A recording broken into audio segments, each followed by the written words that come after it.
पुराने घर का खौफनाक आईना। उमर को पुराने घर पसंद नहीं थे, मगर उस दिन अम्मी ने कहा बस एक रात गुजारनी है, कल वापस चलेंगे। वो घर शहर से बाहर था।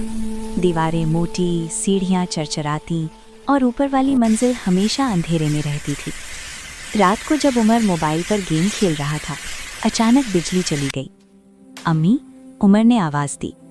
कोई जवाब नहीं आया। तभी ऊपर से टिक टिक टिक जैसे कोई आहिस्ता चल रहा हो। उमर ने टॉर्च ऑन की और सीढ़ियाँ चढ़ने लगा। हर कदम पर दिल जोर जोर से धड़क रहा था। ऊपर एक दरवाज़ा था जिस पर लिखा था अंदर आना मना है। दरवाज़ा खुद ब खुद चर्रर की आवाज़ के साथ खुल गया। कमरे में सिर्फ एक चीज़ थी, एक पुराना आईना। आईने में उमर को अपनी आंखें नजर आईं, मगर वो नीली थीं। ये मैं नहीं हूँ, उमर ने कांपती आवाज़ में कहा। अचानक आईने से एक आवाज़ आई, अब तुम मेरी जगह रहोगे। उमर ने चीख मारी और आंखें बंद कर लीं। अगली सुबह अम्मी ने उमर को जगाया। बेटा उठो, स्कूल का वक्त हो गया है।